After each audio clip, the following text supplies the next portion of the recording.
Good day to you, Jason here, Birchfield Family Farm, Oxford, Ohio, running grass-fed Red Devon cattle, St Croix sheep, and chickens in a regenerative rotational grazing system here.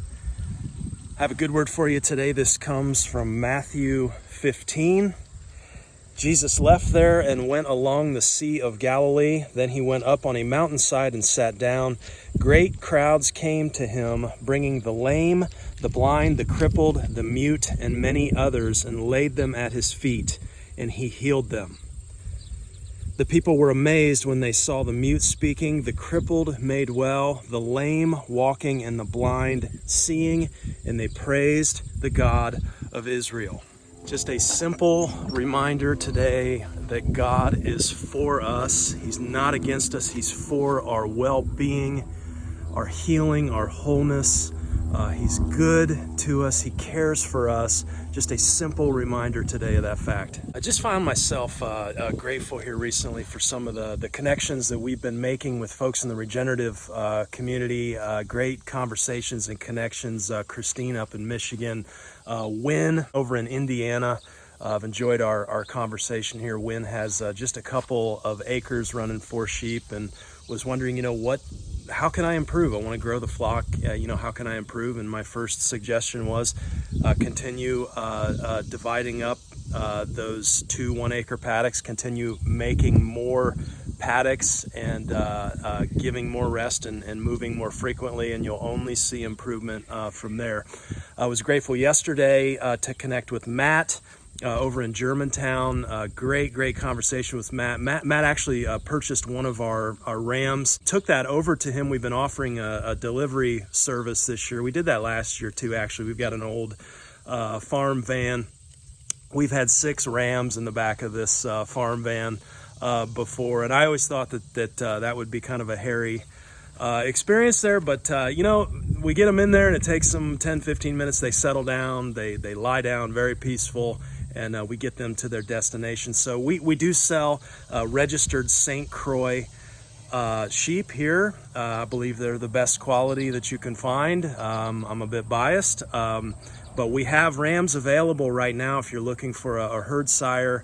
I can't say that my rams will add size to your program, but they certainly will add hardiness and parasite resistance to whatever stock that you have now. I'm confident of that. So reach out to us, emails in the channel description if we can help you with your adding sheep to your existing flock, or another passion of ours is also getting new homesteaders off the ground with a starter flock. I have a waiting list for 2025 here spring, but if you'd like to be on that, let us know. Okay, we have a cattle and a sheep move to do today. We're going to head out here into paddock 5 and take a look at things, see what's going on. We've had the rain, thankfully so. It's been unbelievable, actually. We're up to right on about 12 inches of rain here in the past, 5 weeks. Just incredible. Over a third of our annual rainfall here, just within 5 short weeks here. Second cutting hay here is happening. Actually, it happened yesterday. They got second cutting down on the ground back there tedding today. You may hear the tractor in the background, but pretty late second cutting with all this rain. It's been pretty challenging for him to get back there. I know that. And then of course, doing a later second cutting, that'll kind of postpone third as well. If we get a third here, we'll have to wait and see. But I'll take this rain any day over the alternative, that's for sure. Okay, we are on paddock 5 here. We've been on paddock 5 for just over a day here, and give you some shots of this when we moved into it here. Just amazing. Had the cover crop going here, and this is not a 1/4 acre here. This is probably more like an 1/8. When we set this up, we went around behind the barn to another section over that way, and Mama has taken that over as a garden now, which is fine with me. But that really, we're down to about an 1/8 acre here on paddock 5, and that means if we're running 10 to 12,000 pounds of live weight animal, which I think we're probably close. That means running about 80,000 pounds of live weight animal per acre here on this graze. And so just over a day here, they did the trick on this. Looks pretty good. Somebody had a concern about high nitrates because this is where we had run chickens. Everybody's looking pretty good, so don't think that's an issue here. Looking at what we're coming on to, man, just amazing. With all this moisture, I think we'll probably get a couple days out of this paddock 6. Let's get them on the move. Come on, Moose. This will be about 31 days of rest. I mean, look at this. It's about up to my knees here, pretty consistently. Ultra thick in spots. Chicory, red clover. This is, I think, the best August here that we've had on the farm in almost 8 years. I don't know that we've seen August forage like this, so good stuff.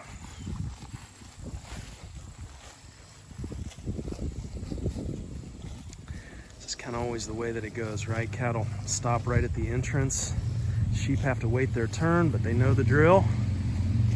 Looking at rear ends here on sheep, looking very clean, very clean. Everybody putting out those pellets. That's what we want to see, thriving. So we have picked up some, added some lambs recently, some St Croix pure registered ewes, and I think that's a good move for us. We are wanting to grow our flock on the sheep, wanting to grow the sheep side really more than the cattle. Just simply because sheep are more profitable. There's no doubt about that. We'll get into that here and talk a little more sheep in just a minute here. I want to get them in. Come on, Pat. Come on, buddy. Come on, big boy. He ain't going nowhere if he doesn't want to. A little bit of fly pressure there. Probably need to get our spray back out, mostly apple cider vinegar, some mineral oil. I think I put that recipe up maybe last video or video before, but that does work pretty well. We'll also wrap our little orange waterer there that's automatic. It's got a float in it. We'll wrap that with the wide fly paper. That way every time they come to get a drink, it captures those face flies. Get the face flies on there. Okay, so see, these are all the new additions here. They don't really know what's going on. You guys, yeah, the gate's down that way. Yeah, okay. Well, gonna take some time to learn here. That's okay. Now, gate's the other way.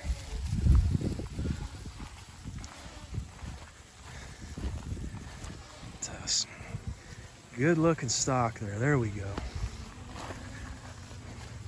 What a happy livestock day on the farm. Doesn't get any better for August. Okay, so here's what I was talking about on that fly paper, just wrapping that on that water. Again, it's this stuff here, just a wide roll of that. I think we just get that off Amazon. I'll see if I can find a link and throw it in the description there for you guys. You know, if they get real bad, I'll invert just a regular plastic trash can, turn that upside down, and then I'll cover that entire trash can with this stuff. I don't like doing that by our beehives. Obviously, I don't ever see many bees on these, just the flies, but you know, don't want to capture the good insects when we're going about this. But not affiliated with the link either. Just has seemed to work for us. Kind of a three-pronged approach on the flies, right? Doing the rotating, which keeps them out of their manure, so that's good. And even running chickens behind, that's going to help too. 3 or 4 days behind, those chickens will bust up pats. And then the fly paper, right where we need it, and then the spray, the natural apple cider vinegar, mineral oil. You can look back on that recipe a few videos ago, I think it was. So, and I wish you guys could see this in person. Just a phenomenal paddock here that they're in. Just loving it. As a grazer, as a shepherd, just can't describe how happy, just how content, happy's not the right word, content, right? To see your animals just thriving. And like I said, we've doubled down here recently with some more purchases on our St Croix. Made some more purchases. Purchased a third bloodline ram. He is a handsome boy. Going to introduce him this year, and then also have been buying up more ewes. I'm pretty particular when I go somewhere about what I'm looking for. I want all grass fed. I want a farm that shies away from chemical dewormer. Okay, and then when I look at those sheep, I want to see a thriving animal on all grass. They're very clean on the rear end, pooping pellets, and just thriving animals. And I'll tell you, you got to do a little searching, but they're out there, and you can find them. Wanted to talk today. I hear in the regenerative community, and even as you start to scale up into the more into industrial scaling into lamb and whatnot, you hear a lot of talk about some of the heavier breeds, right? Especially Dorper.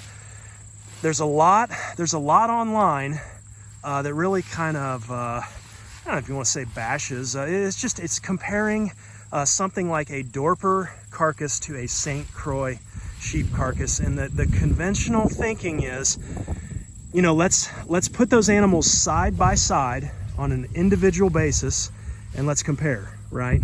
And when we do that, I mean, of course, after a year, they say after a year on an expedited finishing program, that you'll have a Dorper that's about 135 pounds, and you'll have a St Croix that's really only about 85 pounds. So somewhere in the neighborhood of a 40% less, right, on the carcass size, at least live weight, when we're comparing St Croix to Dorper. I thought, that's interesting. I've been poking around a little bit. I thought, we could add a few Dorper. We could do a cross. There's a St Croix Dorper cross called a Royal White. I said, you know what? The problem is I cannot find Dorper that are not chemically wormed. They're all. I shouldn't say that. I know you're probably out there somewhere. Comment if you are. Tell us about your operation. But I wanted to talk today about why, after running numbers, why am I not interested in running the heavier breeds? So one of the widely accepted facts now, when we look at cattle and cattle production, that these smaller framed cattle breeds are more profitable than the larger framed breeds. And it's interesting, why is that? Well, you sit down, you actually run those numbers, and rather than comparing individual animal to individual animal, run the numbers. Nobody runs one animal, just like on the sheep here. Well, we're not running one St. Croix and one Dorper, okay?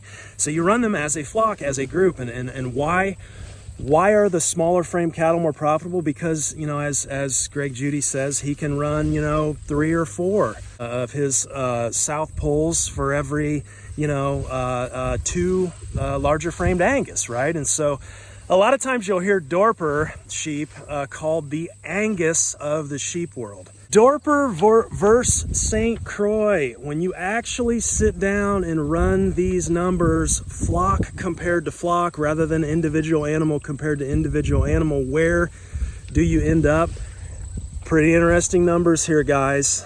I started here on this comparison just with 1 acre. Okay, let's just say 1 acre of ground is where you start. Now, in my area, they say the conventional stocking rate is 1 animal unit per acre during the grazing season. 1 animal unit is 1,000 pounds of animal, roughly speaking. And so what does that mean on 1 acre with sheep production? What can you do?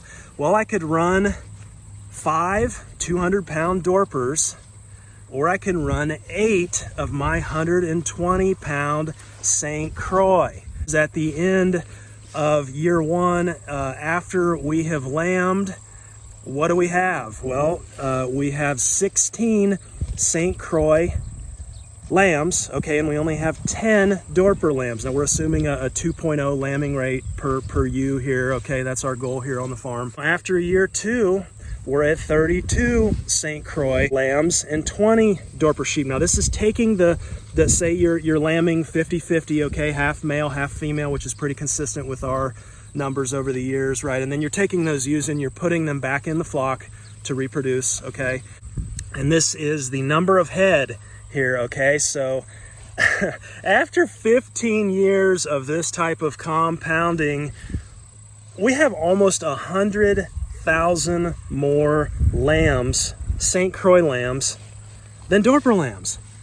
262,000 St. Croix, over 262,000, 163,000 Dorper lambs. So when we look at the entire picture here, St. Croix come out on top. We're able to run more animals per acre. That gives us the advantage on compounding.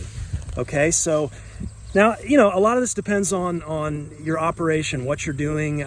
With us, we sell breeding stock here, and so obviously it's a no-brainer. I mean, we need to stick with St. Croix and keep doing what we're doing. We're going to be better off. Any of these years that you look at, okay, St. Croix come out on top on a per head basis. So if we're selling breeding stock on a per head basis, we want to continue doing what we're doing here. Now, the real rub comes in, and what you hear from people is that carcass size. And what you hear is, well, it's the commercial meat buyers. They drive the meat market, right? And so we need to cater to them. They want a larger carcass size. They won't accept our St. Croix. Okay, let's talk through that. Let's look at the meat side. So let's use this same compounding, and let's say, you know, let's use the true weights here. Let's plug them in. So Dorper after a year, 135 pounds. St. Croix after a year, only 85 pounds. Let's roll with those. Let's use these same numbers here.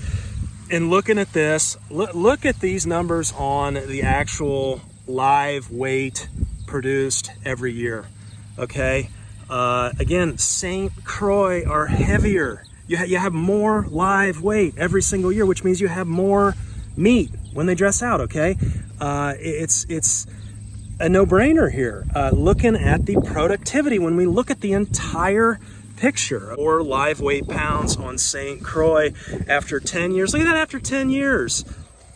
We have 5,000 additional pounds of live weight St. Croix versus Dorper. How is that possible? Again, it's compounding. Now, I know some of the more discerning among you are going to be asking about the rams on the meat side, right? I mean, if you go to cumulative and you're adding back in the ewes, well, you know, each year to get there, you have some rams that you're pulling off there. What about the rams? You know, you're going to have meat. Well, you've got it on both sides, right? You've got the rams on the St. Croix side, the rams on the Dorper side. Just take that first year. Okay, on the rams, on the St. Croix side, you're going to have 8 rams at 85 pounds or 5 rams at 135 pounds. You do the math on that, and it's 680 pounds versus 675. You still come out on top on that St. Croix side. Back to our conversation on the commercial meat side. Well, the commercial guys, you know, or whatever, they want more carcass size, you know, yada yada yada. Look, it's not only that St. Croix is being more productive here. Okay, when we look at the entire picture, it's that I also don't have to worm them. With Dorper in my area, you're looking at least once, twice a month that you're having to give them chemical dewormers. I mean, look, let's face the facts. Dorper really don't fit in a regenerative system because of that fact. I mean, I'm seeing people online that are kind of trying to be in that regenerative vein with Dorper, and they're pinning them up to worm them, you know, having like a contaminated area then that they keep them in for a time after the worm. I mean, come on, you've got all your time. I think Sidectin's at what, $110 a liter right now? Okay, now at the processor, you're gonna have, if you're running more head, if they're killing more head, you have a fee, a kill fee that runs, you know, per animal. So that's gonna be higher with St. Croix. But in terms of the commercial meat market, or even just the meat market in general, you can't tell me that there aren't sales channels, there aren't ways that we can market where we can tap that health conscious consumer market, you know. And I understand, you know, what the commercial folks are saying and what they want. I understand the argument there, But I'm just saying, I think there's a lot of opportunity, untapped opportunity in the health, with the health conscious consumer. And I think at the end of the day, you know, we have to face the fact that yes, when we compare individual animals to individual animals, Dorper have a higher carcass yield, but that's not really reality. We have to look at the entire picture. And when we do that, we have a more productive flock in the St Croix sheep.